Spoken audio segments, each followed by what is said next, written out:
déclaration ce matin du ministre des Affaires étrangères, Didier Reynders.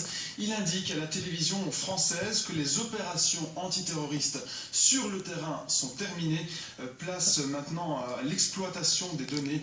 On verra également, dit-il, du côté de la police et des autorités judiciaires s'il y a d'autres initiatives à prendre dans les prochaines heures. C'est la fin de cette édition spéciale de RTL Info. L'info continue bien sûr sur internet rtlinfo.be. Merci de nous avoir suivis. Très belle journée sur RTL TVI. RTL Info continue en radio, sur internet et sur les applications mobiles.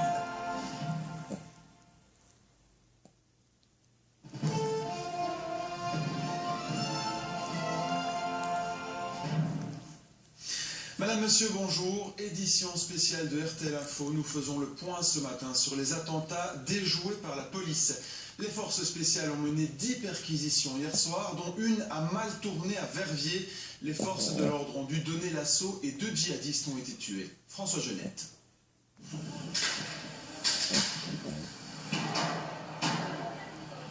Des coups de feu et des explosions pendant de très longues minutes. Il est 17h30 hier soir et les forces antiterroristes de la police viennent d'être la cible de tirs nourris. Alors j'ai quitté le petit GVR chez moi, et là j'ai vu une voiture de police qui est passée devant moi tout feu ouvert, et 2 secondes après j'ai entendu 3 grosses détonations, et puis comme des rafales. Au début j'ai pensé à des pétards, mais 10 secondes après il y avait une odeur extraordinaire, et plus je m'amenais vers chez moi essayer de calme, ça sentait de plus en plus fort, donc je savais que ce n'était pas des pétards. Les agents étaient venus perquisitionner une ancienne boulangerie dans la rue de la Colline à Verviers, un endroit suspecté d'abriter des présumés djihadistes. À leur arrivée, plusieurs personnes les ont visés avec des armes de guerre. J'ai entendu des rafales de mitraillettes, hein, mais c'était assez sérieux, hein, Kalachnikov ou autre, je n'en sais rien.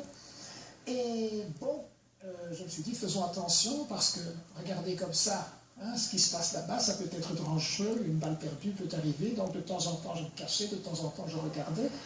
Après de très longues minutes, la fusillade s'arrête enfin. De nombreuses ambulances arrivent sur les lieux et un périmètre de sécurité renforcé est installé.